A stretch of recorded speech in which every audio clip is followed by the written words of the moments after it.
अस्सलाम वालेकुम एवरीवन। उम्मीद करता हूँ आप लोग ठीक होंगे, खैरियत से होंगे। Welcome to my channel Mohammad Arib Shahid. तो वीडियो को स्टार्ट करते हैं। वीडियो है थ्री नंबर की वीडियो, यानी कि थर्ड नंबर पे ये वीडियो मैं शूट कर रहा हूँ इस वक्त। और इसका टॉपिक क्या है? सिंपल, हमारा टॉपिक है evolution of computer. Evolution of computer. Last time मैंने इंट्रोडक्शन टू कंप्यूटर पढ़ाया था मैंने। इस वक्त इसके बाद एक टॉपिक हमारे पास आ रहा है, वो है एवोल्यूशन ऑफ कंप्यूटर। तो वीडियो को स्टार्ट करते हैं। और ये मत पूछिएगा कि मैंने आज अपना टेलीकास्टिंग क्यों नहीं दिया, यानी कि टेलीकास्ट नहीं करा, किसी वजह से मैंने टेलीकास्ट नहीं करा। बहरहाल वीडियो स्टार्ट करते हैं। So let's further do, so let's get started.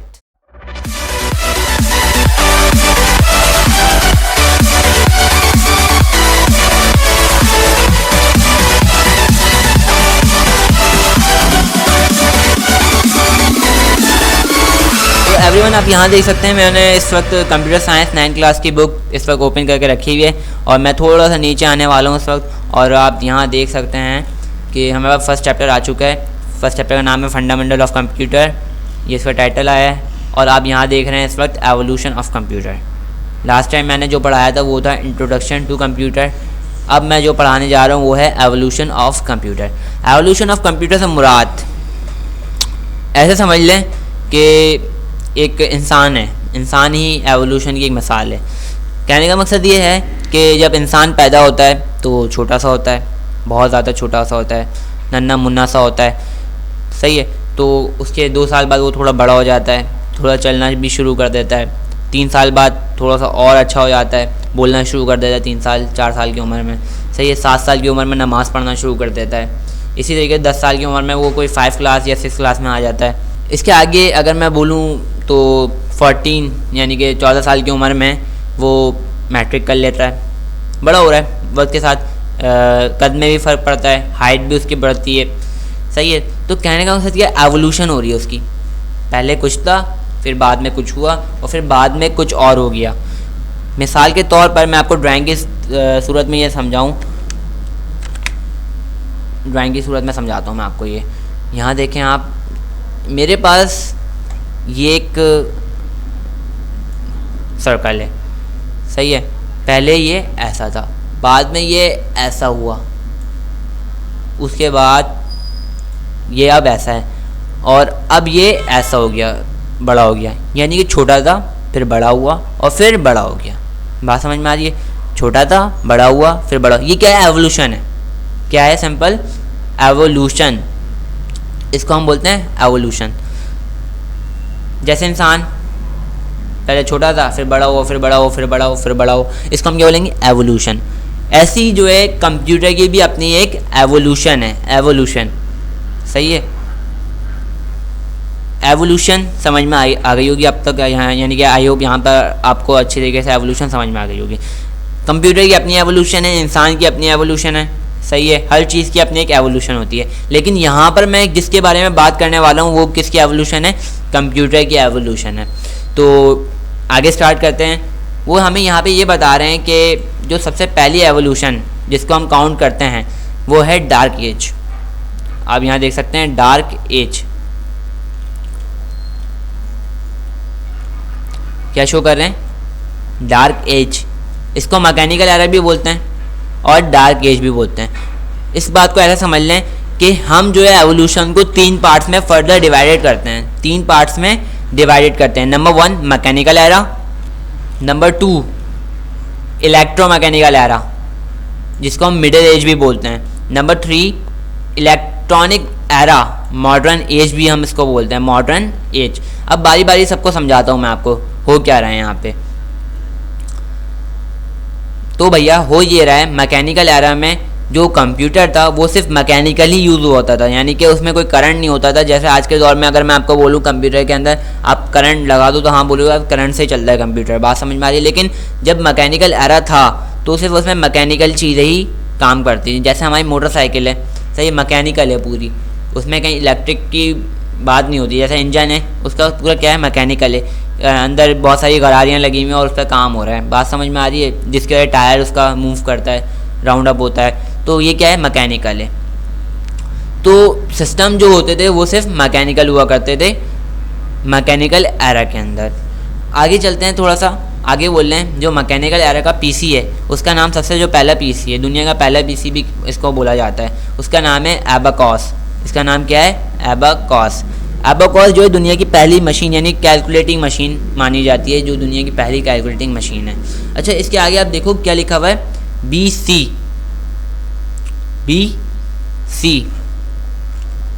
अच्छा, इसको बी सी को हम क्या बोलते हैं? Before century. Before century कहने का मकसद ये है, बी फॉर सेंट्री से मुराद ये है, इसका पूरा नाम है बी सी ई। बी सी ई इसका पूरा नाम क्या है हमारे पास? बी सी ई। यहाँ देखें, मैं आपको वो लिख के बता देता हूँ, बी डॉट सी और ई, कुछ इस तरीके से।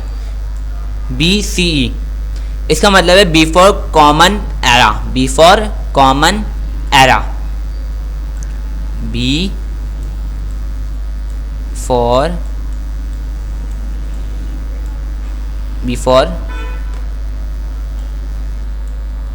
Common era. आई होप यहाँ पे आपको अच्छे तरीके से समझ में आ रहा होगा। थोड़ी सी राइटिंग ऐसी है मेरी क्योंकि मैं माउस से कर रहा था ये काम में। खैर ये बात तो आपको अच्छे तरीके से समझ में आ गई होगी, इसका कोई मसला नहीं होगा आपको। तो आगे चलते हैं, थोड़ा सा आपको ये समझ में आ गया कि कितना पुराना है। ऐसा समझ लें आज से 3000 साल पुराना ये पीसी यानी कि कंप्यूटर कैलकुलेटिंग मशीन, पीसी नहीं कैलकुलेटिंग मशीन है। Abacus was invented about 5000 year ago. अच्छा, यहाँ 3000 BC लिखा हुआ है, यानी कि इसका भी मतलब वही है 5000 ईयर्स अगो, यानी कि अगर मैं ये बोलूँ 5000 साल पहले ये ईजाद हुई, वो भी बात सही होगी, और 3000 बोलूँ 3000 वाली बात भी मेरी बिल्कुल सही होगी। Years ago it is also know as counting frame abacus. अच्छा, ये एक फ्रेम होता था, आज के दौर में भी बच्चों को यूज़ करवाया जाता है। जो छोटे KG1 क्लास के बच्चे होते हैं, KG2 क्लास के बच्चे होते हैं, उनको भी ये यूज़ करवाया जाता है। Abacus is still use to teach basic arithmetic operation to the student. Abacus is considered as a first computer prototype. अगर मैं ये बोलूँ कि कंप्यूटर की एक प्रोटोटाइप का मतलब ये होता है पिक्चर, एक वाज़े पिक्चर एबाकस थी। जी हाँ, बिल्कुल एबाकस ही थी। दैट से बोले कंप्यूटर आज के दौर में कैलकुलेटिंग का ही काम करता है, और भी काम करता है, लेकिन बेसिक जो काम सबसे पहले कंप्यूटर के अंदर नापा जाता था, बोला जाता था, समझा जाता था, वो क्या काम था? कैलकुलेटिंग का। तो एक प्रोटोटाइप जो है कंप्यूटर की सबसे पहले जो आई थी वो एबाकस की सूरत में थी, तो उसको प्रोटोटाइप हम बोलते हैं, किसी चीज़ की पिक्चर, सही है, तो हम उसको क्या बोलते हैं? प्रोटोटाइप। तो कंप्यूटर की प्रोटोटाइप सबसे पहले क्या आती है हमारे पास? सबसे पहले जो चीज़ आई थी वो था एबाकस। बात समझ में आ रही है आपको? आई होप यहाँ तक आपको जिस तरीके समझ में आया होगा। आगे चलता हूँ मैं, आगे आप देख सकते हैं, आगे आ रहा है नेपियर बोन्स। नेपियर बोन्स के बारे में थोड़ी सी बात करते हैं। नेपियर बोन्स दर हकीकत थोड़ा सा एक इसके बारे में पढ़ के बता दूँ। Scottish mathematician John Napier developed Napier bones in 1612 यानी 1612 के अंदर इन्होंने ईजाद करा। इस ऑल्सो कॉल्ड नेपियर रूट्स। अच्छा, ये रूट्स हुआ करती थी इसके अंदर, सही है, उनके ऊपर कैलकुलेशन होती थी, उसके साथ बोन्स लगा हुआ होता था और उसके ऊपर जो है कैलकुलेशन हुआ करती थी। ये थोड़ी सी डिफ़िकल्ट मशीन थी और ये दो काम करती थी हमारे पास, multiplication and division. I hope यहाँ तक आपको ये बात समझ में आई होगी। यहाँ आप देख सकते हो ये मशीन भी बनी हुई है हमारे पास, इसके ऊपर रोड्स हैं हमारे पास मौजूद और उन पर कैलकुलेशन होती है। Number 3, slide rule. अच्छा, आपने आज के दौर में भी नाप लेने की, जैसे कि आपने वो देखा है, क्या कहते हैं, इंची टेप जो है नापने के काम में यूज़ होता था, ऐसी है। तो यहाँ वो लिखते हैं, English mathematician William Oughtred invented a slide rule. This was basically a pair of 2 movable rules place slide by slide. They had a standardised set of marking called scale. Scale से मुराद आप अपने पॉकेट में, यानी कि जो आप geometry आप यूज़ करते हैं उसके अंदर स्केल रखते हैं। स्केल अगर मैं बोलूँ उसके ऊपर मैं एक स्केल और रख दूँ, एक स्केल और उसके ऊपर रख दूँ, मिसाल के तौर पे मैं आपको समझा देता हूँ ड्राइंग के ज़रिए डायरेक्टली, तो आपको आई होप अच्छे तरीके से समझ में आ जाएगा। यहाँ देखें आप, अच्छे तरीके से मैं आपको दिखा देता हूँ। यहाँ, अरे ये कहाँ क्यों नहीं आ रहा, इसको लो, हाँ आ गया भाई, आ गया मेरे पास। तो यहाँ देखें ये एक स्केल है, सही है, क्या है मेरे पास, ये एक स्केल है, ये मैंने एक स्केल बना लिया यहाँ पे। अब मैं बोल रहा हूँ इसके ऊपर मैं एक स्केल और रख देता हूँ। ये मैंने एक स्केल और इसके ऊपर रख दिया। तो अगर मैं इसको स्लाइड करूँ थोड़ा सा तो ये मूव होके मेरे पास कुछ इस तरीके से आ जाएगा, ऐसी है। तो इसको हम बोलते हैं स्लाइड रूल। बात समझ में आ रही है? एक स्केल के ऊपर एक स्केल रख दें और थोड़ा सा उसको मूव कर दें आगे की तरफ, तो वो क्या कहलाएगा हमारे पास स्लाइड रूल। तो ये स्लाइड रूल कुछ इस तरीके का ही बना हुआ था और उसके ऊपर कुछ कैलकुलेशन हुआ करती थी, जैसे आजकल के नॉर्मल हम यूनिट वगैरह नापते हैं उसी तरह एक कैलकुलेशन होती थी, ये उसको नापता था। और भी आज के दौर में the modern slide rule are still used in some countries, आज भी यूज़ होता है कुछ कंट्रीज़ के अंदर। आई होप आपको स्लाइड रूल अच्छे तरीके से समझ में आ गया होगा। चलें तो फिर थोड़ा सा आगे चलता हूँ मैं आपको लेके। आगे आ रहा है pascal line, pascal calculator 1624 AD 42 AD। AD से मुराद क्या है? AD से आफ्टर डैट, किसकी? हज़रत इस्माइल अलैहिस्सलाम की, आफ्टर डैट। तो आई होप यहाँ पे भी आपको समझ में आ गया होगा हज़रत इस्माइल कौन थे, इसके बारे में मुझे ज़्यादा बताने की ज़रूरत नहीं है आपको। French mathematician Blaise Pascal invented a mechanical calculator which was called Pascaline. He developed this machine to help his father, who was a tax collector. Pascaline can perform addition and subtraction by 8-figure. User had to adjust wheel in order to perform this calculation. कहने का मकसद क्या है मेरा कि ये एक ऐसा कैलकुलेटर था जो कितने फिगर से कैलकुलेशन करता था हमारे पास 8 फिगर पे। अगर आप ये देखो आपके पास एक सिंपल कैलकुलेटर है तो वो कितनी फिगर्स पे यानी कितने डिजिट पे कैलकुलेशन कर लेता है, मुश्किल से 5 या 6। तो ये एक ऐसा कैलकुलेटर था जो कब आया था? 1642 में हमारे पास आया था, सही है। और ये क्या काम करता था? हमारे पास 8 फिगर पर कैलकुलेशन करता था। आई होप यहाँ पर आपको अच्छे तरीके से समझ में आ गया होगा। आगे चल रहा हूँ थोड़ा सा और आगे है हमारे पास लेबनीज़ कैलकुलेटर। लेबनीज़, अच्छा पास्कलाइन याद रखिएगा, पास्कलाइन भी एक अच्छा कैलकुलेटर था और बहुत अच्छी कैलकुलेशन करता था। लेबनीज़ क्या करता है? लेबनीज़ कैलकुलेटर, लिबनियस कैलकुलेटर 1694 AD का मतलब आप जानते हो अच्छे तरीके से। Leibniz calculator was developed by the German mathematician Gottfried Wilhelm Leibniz. It was also called Stepid-Rockinier. अच्छा Stepid-Rockinier कौन थे भाई? Stepid-Rockinier आपने देखा हो शायद, ऊपर की तरफ देखें। Stepid-Rockinier कौन थे यहाँ पे, ज़रा पता लगाएं आप। अरे भाई Stepid-Rockinier कोई थे नहीं, वो इस मशीन का ही नाम Stepid-Rockinier था। कहने का मकसद क्या है? Rockinier, it was the first calculator that could perform all 4 basic arithmetic operation: addition, subtraction, multiplication and division. याद रखिएगा जहाँ पर भी हमारे पास अर्थमेटिक ऑपरेशन का वर्ड आए, जैसे कि यहाँ पर आ रहा है अर्थमेटिक ऑपरेशन, यानी कि ये 4 चीज़ें परफॉर्म करती होगी: addition, subtraction, multiplication and division. तो ये जो एक कैलकुलेटर था ये चारों काम हमारे पास करता था, डिवीजन भी करता था, मल्टीप्लिकेशन भी करता था, सब्ट्रैक्शन भी करता था और एडिशन भी करता था। आई होप यहाँ तक आपको अच्छी तरीके से समझ में आ गया होगा। बस याद रखिए लेबनीज़ कैलकुलेटर कब आया हमारे पास, पास्कलाइन कैलकुलेटर कब आया, स्लाइड रूल कब आया। इससे MCQs आपके पास आ सकते हैं 9th क्लास की इस बुक से। तो आगे चलते हैं थोड़ा सा और आगे। सबसे मशहूर बंदे हमारे पास आने वाले हैं जिनका नाम है बेबेज साहब को आप जानते होंगे अच्छी तरीके से, हमारे बड़े ज़बरदस्त फादर भी हैं, मतलब कि कंप्यूटर के फादर हैं। Babbage difference and analytical engine से मुराद क्या है बताता हूँ मैं आपको। अच्छा ये जो इंजन है, इसको इंजन भी बोल सकते हो आप, कैलकुलेटर भी बोल सकते हो। यहाँ पे 1822 एंड 1837 AD इसी दौरान ये इंजन आया जिसका नाम है Babbage difference and analytical engine, यानी difference engine and analytical engine. ये डिफरेंस है ये आपका, सही है, डिफरेंस और एनालिटिकल इंजन, 2 इंजन्स के बारे में हम इस वक्त बात करने वाले हैं यहाँ पे। तो बोलते Charles Babbage was an English mathematician and mechanical engineer, यहाँ लिखा हुआ है सब, आप देख सकते हैं। He now is father of computer because he developed the first complete computing machine. सही है, तो चार्ल्स बेबेज को हम बोलते हैं, Charles Babbage is the father of modern computer.